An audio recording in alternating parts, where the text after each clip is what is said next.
I got another video for y'all. This up at the Lockup season 2, episode 20. Let's get into it. This nigga Scott need to stand up, bro. He gonna propose to Lizzie when he take her to the beach. Nigga, slow down. Y'all just started talking yesterday, bro. When she told that nigga no, he was like, "You're embarrassed to me," and like stormed off. Then he gonna throw the ring in the ocean. Like, this nigga is like an impulsive ass little kid. It's like dealing with a fucking child with this nigga. Like, bro, just cause shit don't go your way, you too old to be acting like that, bro. Like, just cause shit don't go your way, you gotta not maneuver like that. But on the way to the hospital, Sarah told her friend that Mike wanted someone who was there to FaceTime him so he could see the birth. Why is you even bringing this nigga up? Like, it's like you want to get mad or you want to stress yourself out. Like, the nigga is not coming. Fuck what he told you. I know that sucks and that's kind of an asshole thing to say, but like, it's the truth. That nigga's not coming. We don't have to hear about this nigga no more. Andrea is gonna meet Lamar's family, and when she comes in, they smoking, and she goes off on them. And to be real with you, on an occasion like this, you would kind of expect for them not to be doing that. Like, I'm glad y'all don't change who y'all are and how y'all act just because someone new is around or just because they not used to it. But it's like, y'all know she didn't smoke. But then too, at the same time, if you know that you don't smoke and then you're going into an environment where you know for sure they gonna be smoking, like, why would you not just invite them somewhere where they can't smoke? Like, oh, invite them to eat.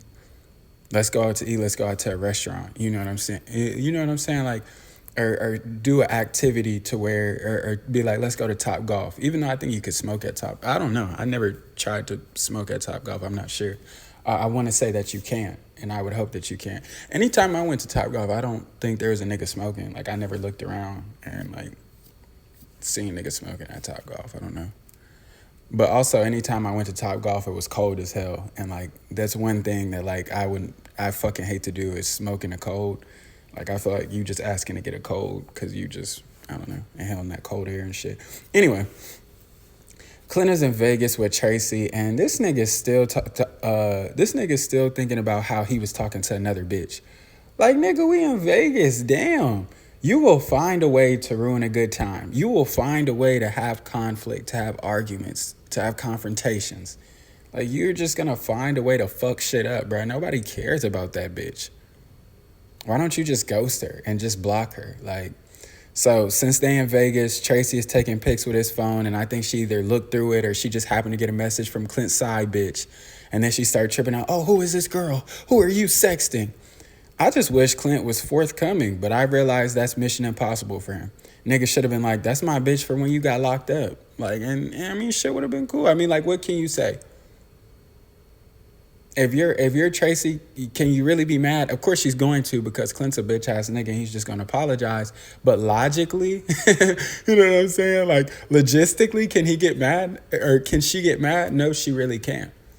Because you left that nigga and you didn't think about contacting him at any point until you got locked up. He didn't know if you was with another nigga or if you was across town doing. Nobody knew what you were doing, and you never came back. So it's like, why is it his job to wait on you? But like I said, knowing Clint, of course, he's gonna apologize and take responsibility for it. When Andrea and Lamar get back to the house, they argue, of course, over Andrea having to be in that environment with his family. She was like, Lamar, do you understand I left my family, friends, and my job for you? Who asked? Like, it's a real ass question. Y'all be telling me like, oh yeah, you asked. I'm just saying, like, you don't get a Medal of Honor, bro. I keep telling y'all this. Y'all don't fucking listen, bro. You don't get a Medal of Honor for doing this shit that nobody asked for you to do. This come with it, so deal with it. You made all these sacrifices for the man, and he can't even make a sacrifice to not smoke for the night. Like, how silly do you fucking look? Then this nigga Lamar gonna say, oh, I made sacrifices. She was like, what sacrifices you make? This nigga gonna say, my freedom. Nigga, that ain't no sacrifice. I hate arguing with dumbass people. A sacrifice has to be voluntary, and it has to be for the betterment of something else. Nigga, you can't sacrifice your freedom. The fuck would you do? Walk up to the officers and say you wanted to get locked up? Nobody asked you to be in the streets. And that really ain't even no sacrifice. It's more so a consequence of your actions because you know what came with the shit. And you still decided to dive in head first. So yeah, be my guest. But don't turn around and be like, that was something that you had to do or it was a sacrifice. That's not a sacrifice. And just when you start giving Marcelino credit, this nigga finds a way to fuck it all up. Even though he told Brittany he wasn't going to go see Tito, he finna show up at his house to have the discussion.